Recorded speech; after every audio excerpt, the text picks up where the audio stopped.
ओम शांति, ओम शांति, ओम शांति। आज teacher day है ना, तो सबसे बड़ा टीचर हमारा तो शिव बाबा है। और शिव बाबा के आते ही हमारा जीवन कैसा बन गया, सुंदर खुशबूदार बन गया, है ना। पहले कैसा जीवन था, मिट्टी से सने हुए थे हम लोग, मिट्टी देह भान में जकड़े हुए थे और सोच रहे थे कि मन को शांति कहाँ मिले।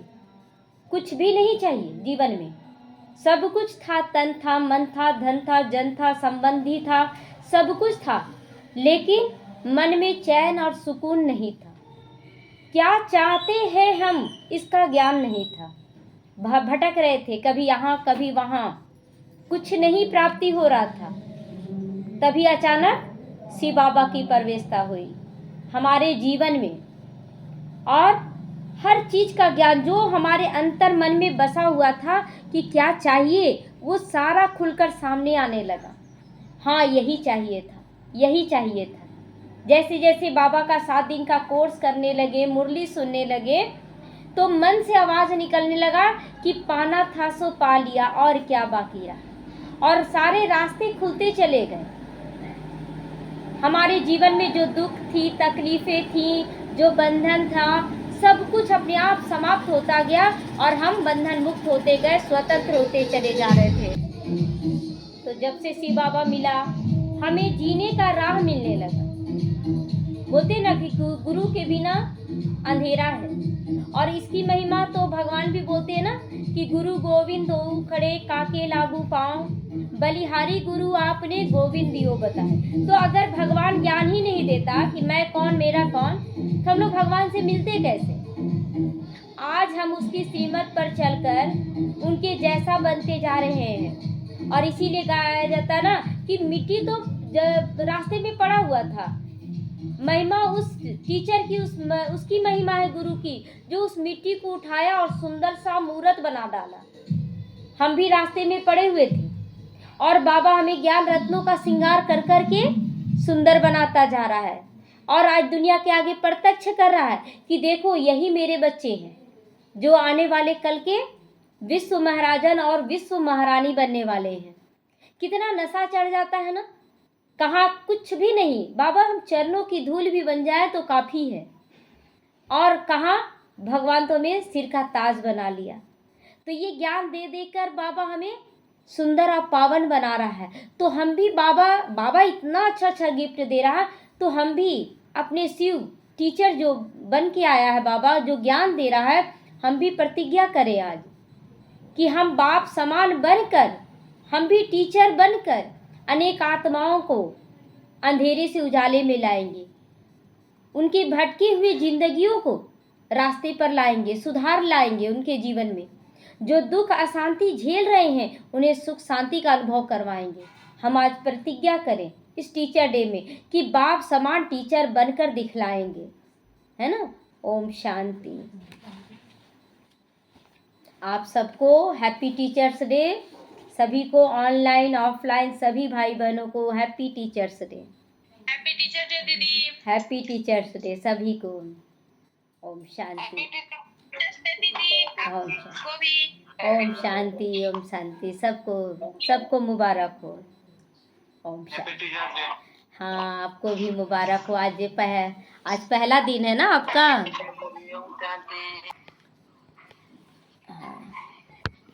बिमला बहन अपना स्पीकर ऑफ कर लेंगे।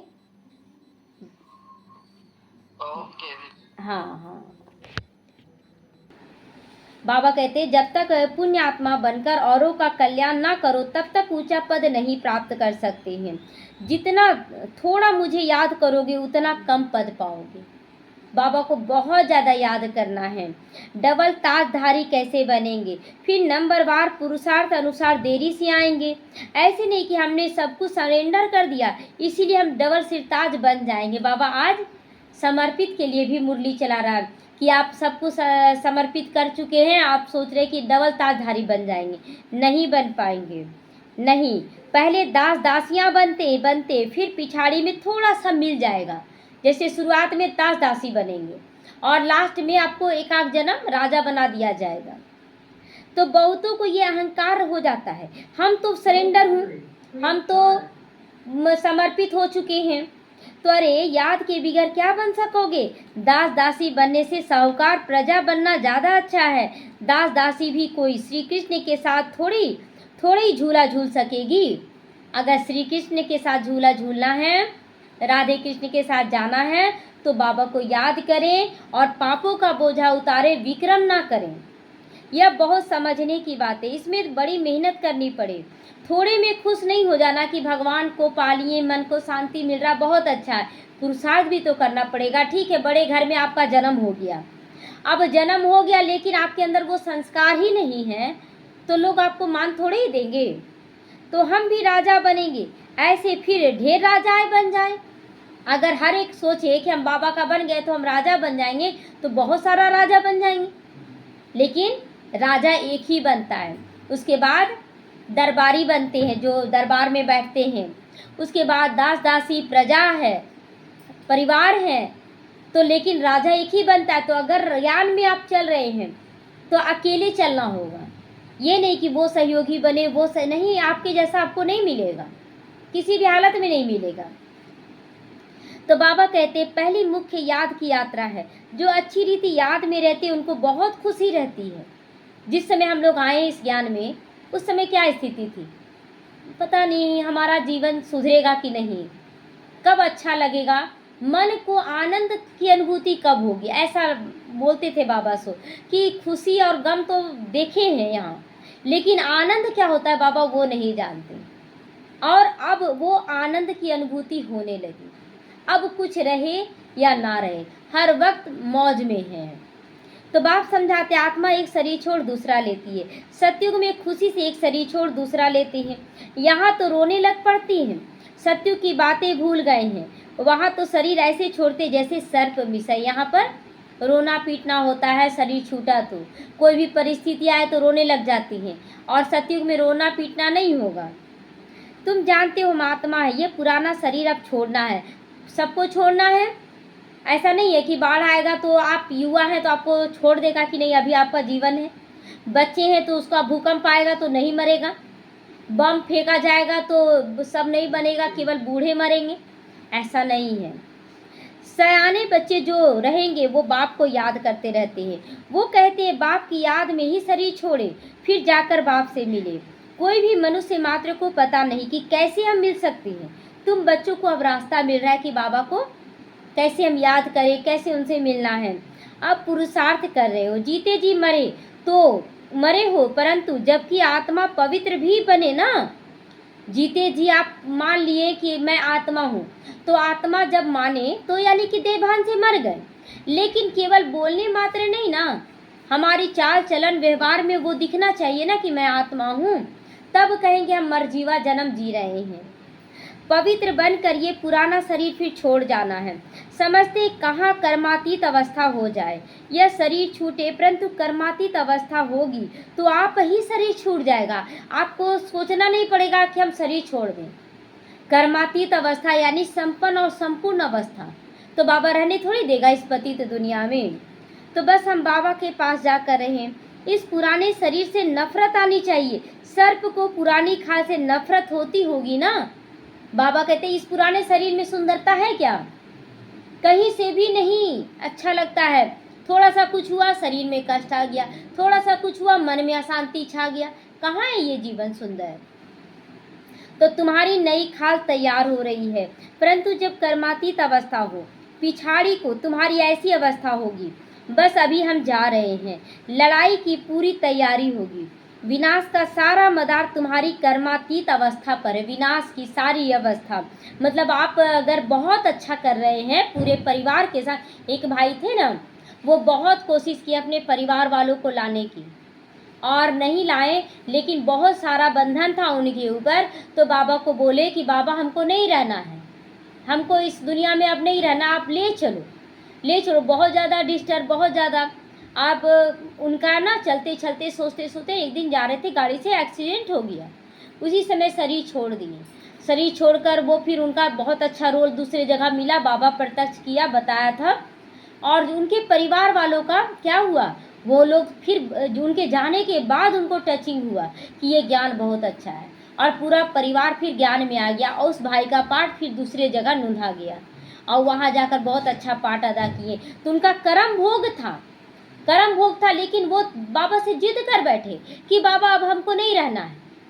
परिवार वालों का भी जो विरोध होता है ना, हमारे पापों को चुकतू करने के लिए होता है, तो वो चुकतू नहीं कर पाए थे वो भाई, और जिद कर बैठे कि हमको ये शरीर छोड़ना है। तो वही एक्सीडेंट के द्वारा उनका पाप चुकतू करवाया गया। और एक्सीडेंट के द्वारा क्या हुआ कि देखो गया, मतलब निंदा जो होता है ना, लोग निंदा करने लगते हैं कि देखो ज्ञान में चल रहा था, देखो कैसा एक्सीडेंट होकर मरा।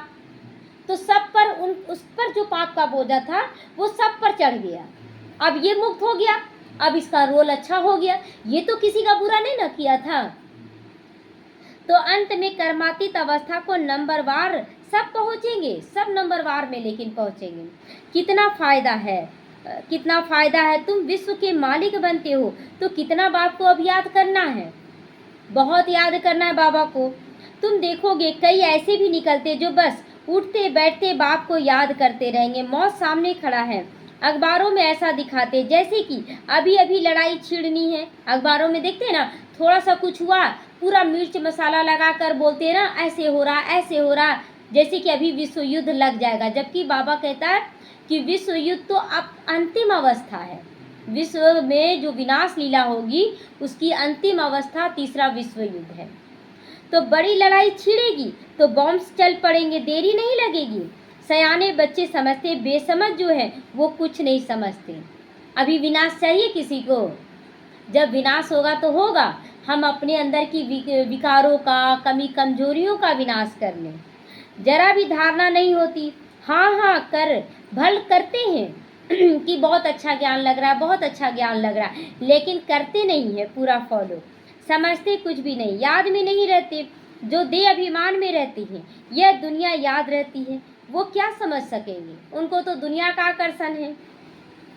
अब बाप कहते देही अभिमानी बनो, देह को भूल जाना है, पिछाड़ी में तुम बहुत कोशिश करने लग पड़ोगे। अभी तुम समझते नहीं हो, अभी नहीं समझ रहे हैं, कब समझेंगे? जब अचानक बाढ़ आने लगेगा, भूकंप आ रहा है जगह जगह, यहाँ नहीं आ रहा तो यहाँ नहीं समझ रहे, जहाँ आएगा तो वहाँ भगवान को याद करेंगे। जब विश्व युद्ध लग जाएगा तो भगवान को याद करेंगे। तो पिछाड़ी में बहुत पछताएंगे, प्राप्ति नहीं होगा। सब कुछ करना है पहले से ही तैयारी। तो बाबा साक्षात्कार भी कराएंगे, तुमको कितना समझाते थे, कहाँ समझे। वह यह पाप किए, अब खाओ सजा। अब बाबा उस समय भी क्या बोलेगा, खाओ सजा। पद भी देखो भ्रष्ट हो जाएगा। शुरू में ऐसे साक्षात्कार करते थे, फिर पिछाड़ी में भी साक्षात्कार होगा, लास्ट में भी सबको अपने अपने कर्मों का साक्षात्कार होगा। बाबा कहते हैं अपनी इज्जत मत गंवाओ। ज्ञान में बहुत अच्छे से चल रहे हैं और आप फिर ज्ञान को छोड़कर और फिर पुरानी दुनिया में आप चले जाएंगे तो लोग आपका मान रखेंगे, फिर वही अपमान करने लगे। देखो ये भी बहुत अच्छा ज्ञान देता था, देखो क्या हाल हो गया। तो पढ़ाई में लग जाने का पुरुषार्थ करो, अपने को आत्मा समझकर मामेकम याद करो, वही पतित पावन है, दुनिया में कोई पतित पावन है नहीं। शिव भगवानुवाद, जबकि कहते हैं सभी का सद्गति दाता पतित पावन एक है, उनको सभी याद करते हैं, परंतु अब अपने को आत्मा बिंदी समझकर बाप को याद आवे तब कहेंगे अच्छा। बाबा को देखिए भक्ति मार्ग में भी नमः शिवाय करते थे, राम राम कहते थे, लेकिन आत्मिक स्थिति नहीं था। यहाँ पर हमें अपनी आत्मिक स्थिति से बाबा को याद करना है। तो तुम जानते हो हमारी आत्मा में 84 जन्मों का पाठ भरा हुआ है, वह कभी विनाश नहीं होने का है। जैसे चिप में कितना सारा गाना भर देते हैं ना, छोटी सी चिप में, तो उसी तरह साइंस इसलिए करके दिखलाया ताकि लोगों को विश्वास हो कि जब साइंस वाले इतना छोटा सा चिप में सारा गाना लोड कर सकते हैं, तो उसी तरह बाबा 84 जन्म का पाठ क्यों नहीं नोंदा सकता है इस आत्मा में, बिंदी रूप में आत्मा में। तो यह समझना कोई मौसी का घर भी नहीं है, भूल जाते इसीलिए कोई को समझा नहीं सकते। देह अभिमान ने बिल्कुल सबको मार डाला ना, सभी देह अभिमान में आ गए हैं। यह मृत्यु लोक है, कब किसका मृत्यु हो जाएगा पता है। इसीलिए बाबा कहते हैं ना, बच्चे सबके साथ बहुत मीठा होकर चलो। अब अकाले मरते रहते हैं, जैसे जानवर पक्षी आदि मर जाते वैसे अभी मनुष्य मर रहे हैं। फर्क कुछ भी नहीं। लक्ष्मी नारायण तो अमर लोक के मालिक है ना, वहाँ अकाले मृत्यु नहीं होती है। सतयुग त्रेता युग में अकाले मृत्यु नहीं होती। अकाले का मतलब होता है कि बिना उम्र के ही मर जाना। जैसे उम्र आपका 150 साल है तो कभी जन्म लेते के साथ यहाँ मर जा रहे हैं, कभी 10 वर्ष हुआ तो मर जा रहे हैं, लेकिन सतयुग में एकदम आयु पूरा होगा और हमें टचिंग होगा कि अब हमें ये शरीर छोड़ना है, और इस तरह से हम शरीर छोड़ेंगे। दुख नहीं होगा वहाँ। यहाँ तो देखो दुख होता है, जाकर मरते हैं। अकाली मृत्यु आप ही ले आते हैं। यह मंजिल बड़ी ऊंची है, कभी भी क्रिमिनल आई ना बने, इसमें मेहनत करनी, किसी के प्रति गलत भावना नहीं रखनी है। इतना ऊंचा पद पाना कोई मौसी का घर भी नहीं है, क्योंकि विघ्न भी तो बहुत आते हैं ना। तो बाबा कहते हैं कि अपने को आत्मिक स्थिति में टिकाना ये बहुत बड़ी बात है। बहादुरी चाहिए, नहीं तो थोड़ी बात में डर जाते, क्या होगा कैसे होगा, अरे क्या होगा। कुछ नहीं होता है, बस बाबा को याद करें और अपनी सच्चाई सफाई से चलें। कोई बदमाश अंदर घुस आए, हाथ लगाए तो डंडा लगाकर भगा देना चाहिए, है ना। शक्तिशाली शिव शक्ति बना रहा बाबा बहनों को, कि जैसे समर्पित होती है ना बहनें, तो आजकल कलयुगी दुनिया है तो लोग किसी भी विचार से आते हैं। तो बाबा कहते हैं कि डरना नहीं है, हाथ हल्का सा भी कोई बदमाश घुस जाए, हाथ लगाए तो तुरंत डंडा उठा लेना है ना। शिव शक्ति बन जाना है, बाबा की शक्ति आ जाएगी, फिर भगा देना चाहिए। डरपोक थोड़ी बन जाना है, बाबा बचा लो बचा लो। शिव शक्ति पांडव सेना गाई हुई है जो स्वर्ग के द्वार खोलते हैं। नाम वाला है तो ऐसी बहादुरी चाहिए ना। यहीं के बच्चे जाएंगे तैयार होकर, लक्ष्मीबाई बनेंगे, अहिल्याबाई बनेंगे, महाराणा प्रताप बनेंगे, यहीं का तैयारी है सारा। जब सर्वशक्तिमान बाप की याद में रहोगे तो वो शक्ति प्रवेश कर जाएगी, वो शक्ति आ जाएगी और सामने वाले को ना दुर्गा का रूप नजर आने लगेगा। एक कहानी है ना, एक बंगाल में एक माता चलती थी ज्ञान में, नवरात्रा हुआ, उसका पति शराब पीता था बहुत, और बहुत मतलब शराब पीकर तंग करता था विकारों के लिए। तो 9 दिन जो नवरात्रा होता है तो वो भी काली का भक्त था। अब काली जी का रोज आह्वान करने लगा वो, कि 9 दिन के बाद हम तुमको बताएंगे, अभी 9 दिन तक कुछ नहीं करेंगे। अब वो माता बहुत याद करने लगी, काली का रूप लेने लगी, बाबा को याद करने लगी कि बाबा मेरे अंदर काली का रूप है, दृढ़ता का रूप है, ये आत्मा छू भी नहीं सकती। अब 9 दिन तो वो भी पवित्रता में रहा, काली माँ को बहुत दिल से याद किया, और ये भी शिव बाबा को याद में रही। जब 10वां दिन वो आया वो भाई, तो जब आता था ना तब उसको काली का रूप नजर आता था, जब आता था तब उसको काली का, अब वो डर गया, ये क्या माँ माँ कह के पुकारने लगा। ये है योग की ताकत, ज्वाला स्वरूप योग की ताकत। तो अपनी को आत्मा समझ बाप को याद करना है। इस योग अग्नि से विक्रम विनाश होंगे और फिर विक्रमाजीत राजा बन जाओगे। विक्रमाजीत राजा कहाँ होंगे? सतयुग में होंगे, और विक्रमा संवत होता है अभी द्वापर कलयुग में। तो मेहनत है याद की, जो करेगा सो पाएगा।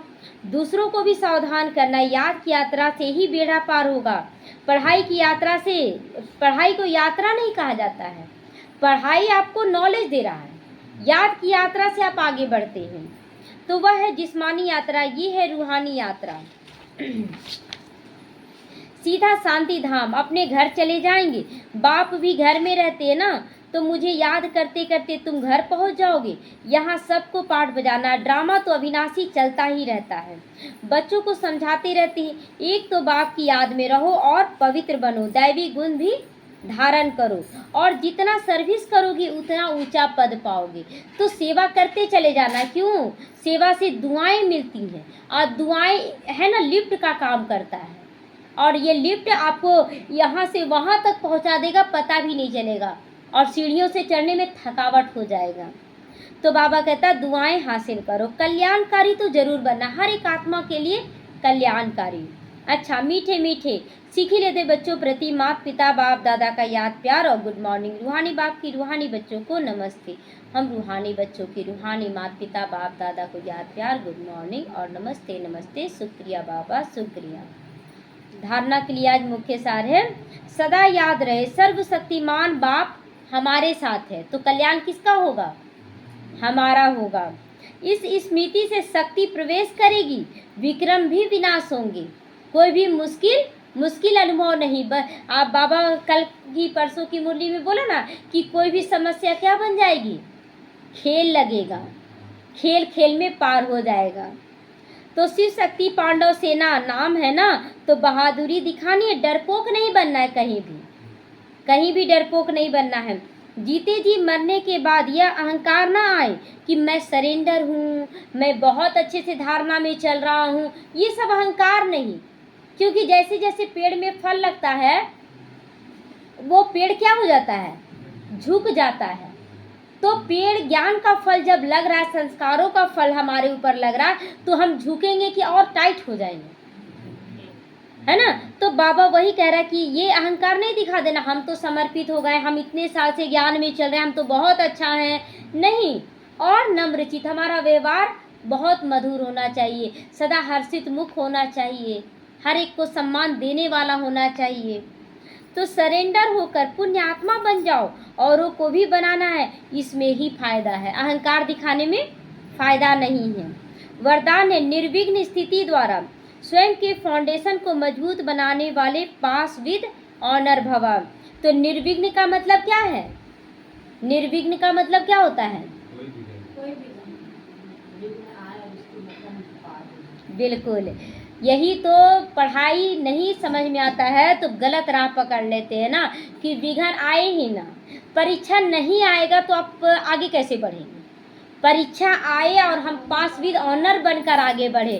तो निर्विघ्न का मतलब है कि हर परीक्षा हमारे लिए सीढ़ी बन जाए और हम उस पर चढ़ के आगे बढ़ जाएं। तो निर्विघ्न स्थिति द्वारा स्वयं के फाउंडेशन को मजबूत करो, अपने फाउंडेशन को, मतलब जैसे जैसे विघ्न आता है हम उससे निकल जाते तो मजबूत ही तो बनते हैं ना।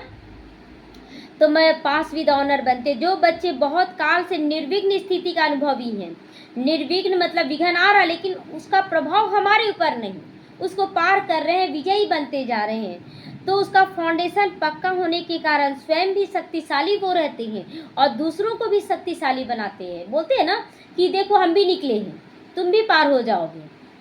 जब हम पार कर लेते हैं तो बोलते हैं दूसरों को भी कि आप भी पार हो जाओगे, कर लो ये काम।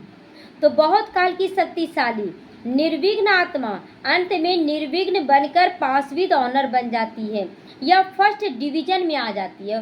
पास विद ऑनर मतलब राजा महाराजा बनना, और फर्स्ट डिवीजन में आना, फर्स्ट डिवीजन में आना मतलब उनके परिवार फैमिली में आना और दरबारी बनना।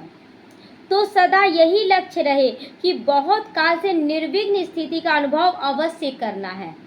जिस कार्य में हमारे कदम बढ़े, विघ्न आए और किनारे से चले जाएं, हमें डिस्टर्ब ना करें, हमें हराए नहीं। स्लोगन है, हर आत्मा के प्रति सदा उपकार और शुभ भावना रखो तो स्वतः ही दुआएं मिलती रहेगी। जो आत्मा दुखी है, अशांत है, उन्हें भी बाप का परिचय देकर उन्हें भी शांति का संदेश देना है कि जीवन बहुत सुंदर है, जीवन जीने की कला नहीं है। गाड़ी हमारे पास है, चलाना हम नहीं जानते तो दोष किसका है, हमारा ना, कि हम चलाने नहीं जान रहे हैं। तो बाबा कहते हर आत्मा के प्रति सदा उपकार शुभ भावना रखो तो दुआएं भी प्राप्त होती जाएंगी। अव्यक्त इशारे, अब लगन की अग्नि को प्रज्वलित कर योग को ज्वाला रूप बनाओ। योग माना शांति की शक्ति, यह शांति की शक्ति बहुत सहज और स्वको और दूसरों को परिवर्तन करती है। इससे व्यक्ति भी बदल जाएंगे तो प्रकृति भी बदल जाएगी। बाबा कहते हैं ना, ज्ञान बोलने का काम है, सुनने का काम है, और योग शांत रहने का काम है, याद करने का काम है। तो जितना आप योग में रहेंगे यानी आप साइलेंस की शक्ति को बढ़ाएंगे।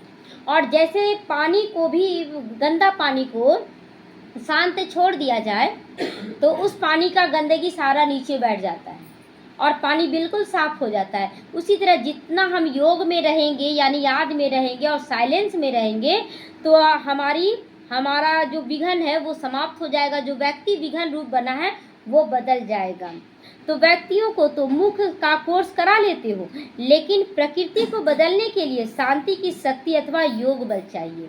प्रकृति यहाँ मतलब, प्रकृति का मतलब स्वभाव संस्कार को बदलना है तो शांति की शक्ति और योग बल चाहिए। तो हमें किसी के स्वभाव संस्कार को बदल देना है, तब जाके उस आत्मा में परिवर्तन आएगा। तो हम जब तक अपनी योग स्थिति में नहीं रहेंगे, अपनी आत्मिक स्थिति में नहीं रहेंगे, तो दूसरों को नहीं ला सकेंगे। इसलिए अपनी आत्मिक स्थिति में रहें, तो सामने वाला अवश्य चेंज हो जाएगा। इसलिए बाबा कह रहा कि बच्चे अपनी स्थिति को पहले पावरफुल बनाओ, तो सामने वाला ना बदले हो ही नहीं सकता है। सब कुछ अच्छा होना ही है। अभी जो बहुत सारी आत्माएं उनके भविष्य के बारे में बोलते थे कि आप ऐसा करो, आपके साथ फिर ऐसा हो जाएगा, अच्छा होगा, और वही चीज़ हो रहा है कि सच में वही हो रहा है। तो कैसे? ऐसा थोड़ी कि हम लोग भविष्य को जान रहे हैं। जब जान रहे हैं कि हम अच्छा कर रहे हैं, तो सामने वाला बदलेगा ज़रूर, और बदलेगा तो वो सहयोगी बनेगा ज़रूर। तो इसीलिए हम लोग अच्छाई की दृष्टि से भविष्य को देख रहे हैं। ओम शांति।